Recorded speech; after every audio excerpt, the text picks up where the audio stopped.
All right. So this has to do with the incident between Shohei, the Padres, getting hit by Robert Suarez by the pitch, It's crazy Mike that Schultz, Dave Roberts, the yeah, whole the the whole the whole whole benches clearing incidents between the Padres and Dodgers earlier this year. it's crazy that there even needs to be discourse about this after the season and long after the incident has happened. I mean, we're talking what 4 or 5 months later after that happened. It's crazy that there's discourse about it. It's also crazy because this stuff has been going on in baseball for 1,000, like since baseball started. This has been going on, but because Shohei is a very special player, and obviously a super freak talented athlete, unicorn. Um, it's going to continue to get talked about. And I just found it interesting yesterday, Benny. So Steven Nelson was on with ESPN LA, and for whatever reason, he was talking about Shohei and mentioned the Padres, and this is what he said. Yeah, I'll give you something. When the next time you guys talk about the Dodgers Padres rivalry, if you notice, if you watch Shohei Ohtani at the start of every game, his first plate appearance, he walks to the plate and he tips his helmet to the opposing dugout, right? And then he does his salute. There is only one team and one manager that he stopped doing that for, and that was Mike Shilton, the San Diego Padres. After what happened at Dodger Stadium, where they threw up and in and hit him with Suarez at 100 in the back, and of course he handled that with grace in the moment. He calmed the tempers for the Dodger dugout. Do not come out of here. Stay in. I'm fine. He laughed about it with Suarez at the All-Star game. But in the ensuing Dodger Padres series after that, there was no more. There was no more pregame salute. And so I thought. So we talk about manners and respect. I think his understanding that respect is a two-way street. Yep. Once you cross that line, he is aware of it. And I thought that spoke volumes. He never said anything about it, nor will he ever. You know who else? But that silence says a lot. This stupid voice. Ooh. You know who else didn't say a word about it? Fernando effing Tatis, who got dotted 3 times by your classy team full of manners. This has been going on in baseball for 100 years. Your pitchers throw at my superstar, I hit your superstar. I know a lot of Dodger fans are brand new to the game. It has nothing to do. I mean, like every superstar has been thrown at because the opposing pitcher hit our superstar. You go after my guy 3 times and hit him. He was hit 5 times in a 10-day span or something. Tatis was like, it was crazy. Yep.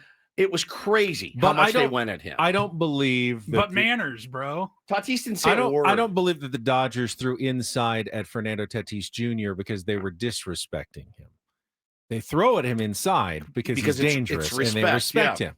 I also believe that Robert Suarez threw at Otani on purpose. To protect his teammate. But they also respected him as the best player on the other team. You don't hit the nobody on the other team. That makes no sense. No, of course not. You're actually, it's a sign of respect when your guy has gotten hit. Let's put it this choose this guy as the one we retaliate to. It's really the ultimate sign of baseball respect. Let's put it this way: to throw at a superstar player like that. I mean, it doesn't make it fun for Shohei Ohtani. No, it sucks for Shohei how he reacts. Then tell your pitcher stop hitting Fernando. If he wants to be mad at the Padres, that's fine. I wouldn't be happy that I got dotted, but I don't know. This is also some sort of grandiose, noble, like quiet protest by Shohei Ohtani that deserves absurd. A breakdown on radio stations in Los Angeles. It's absurd. It's so absurd. And like after a team has just won again another World Series,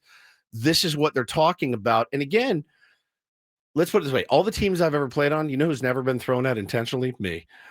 Because I was never a good player. Never. No, let's get him. We got to get him out of there. No, dude. They go after the best of the best. And they have thrown at that kid, Fernando Tatis Jr., so many effing times. How many times do we come in here and go, when are we finally going to start protecting our star player? I've said it at least 100 times in 8 years, at least. I've said it to our managers before. I asked Mike Schilt, hey, man, Toddy spends a lot of time on his ass. I asked him at dinner, anybody ever going to do anything about that? I straight up did. Like, you're the best baseball player around, but you're not above the game. You're not above the game. You're not above getting drilled with a pitch because you're Shohei Ohtani. You're just not, Steven, and you know that. You know better. You're not a saint. No, you're not a saint. Nope. You are absolutely not. You're a mere mortal like the rest of them.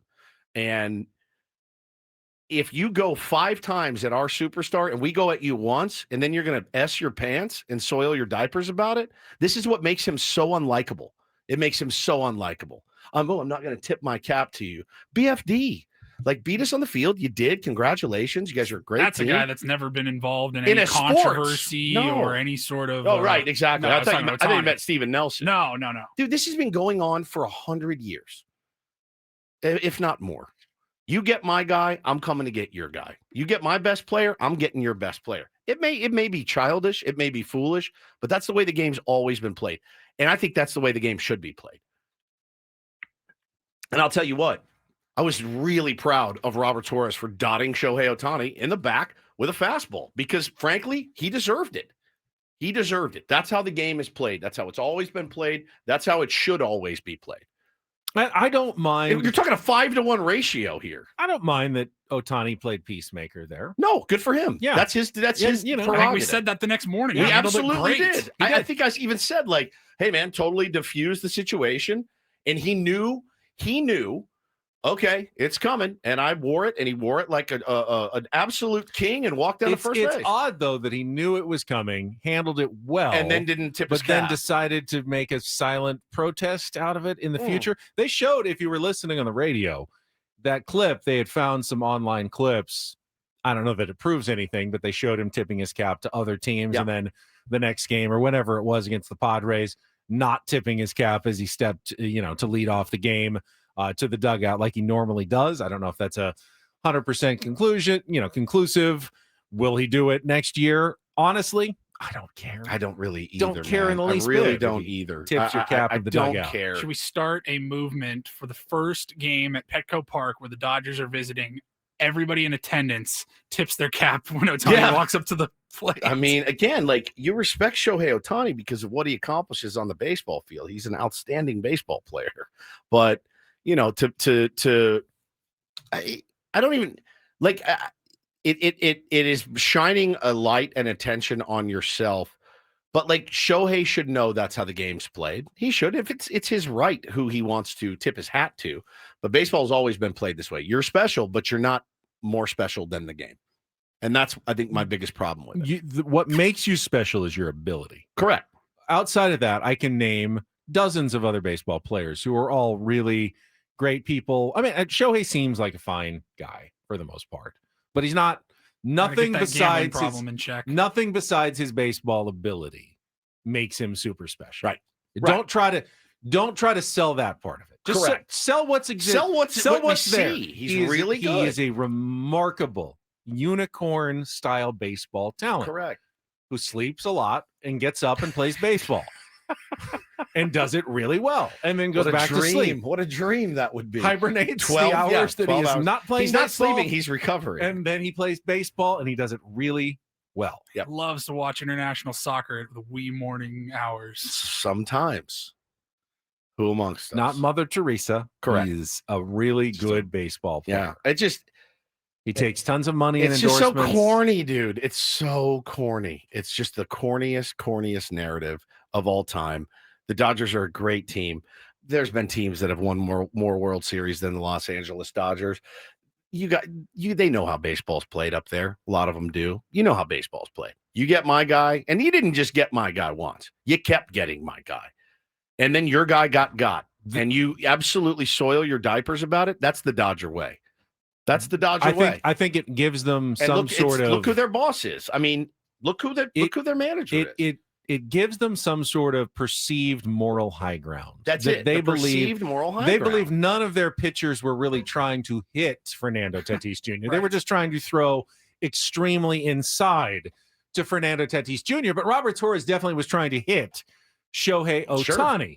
I don't think baseball players really see much of a delineation. If you constantly throw inside at someone, whether or not you're trying to hit them, and then you hit them a bunch of times, that's the same as throwing at someone. Yeah. It doesn't matter whether you intentionally hit them or not. You throw inside constantly, you hit someone many times. It's as bad or worse than just one time where you throw at them and hit them in the back. And that's it. It's done. In fact, it's much more dangerous to do what the Dodgers do to Tatis. Throw in and up at his wrists constantly.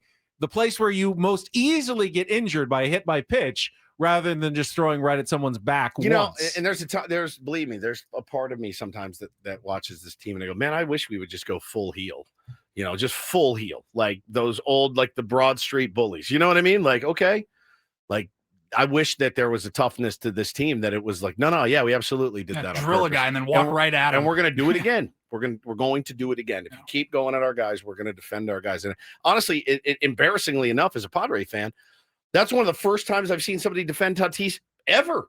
And it took 7 years, honestly. Like, that was one of the first times I can remember a guy going, all right, I've had enough.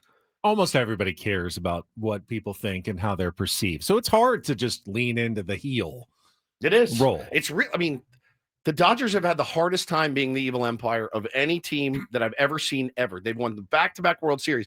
And all they do, the Padres had a hard time hitting Otani. It took forever before they actually did it because no one really wants to be seen as the bad guy. And I'll tell you, man, like the last 2 years, they've won these World Series and they go on these media tours, just blah, blah, blah, blah, blah, blah, blah. And it's just like, man, if we ever win one, I just can't wait to celebrate. I don't want to talk about who we just beat. I just want to celebrate and have a great time and be the evil empire that you are. That's what I've always, every time I argue with Dodger fans online, I'm like, bro, you're the evil empire. Wear it. Be Darth Vader. You didn't see Darth Vader like, hey, I'm sorry. I really need to talk about the rebel forces right now because it's really bothering me, my anxiety. Kind of be Darth Vader all the way. Kind of did in the other movies, though. Yeah, the later ones. They those were made up. I know.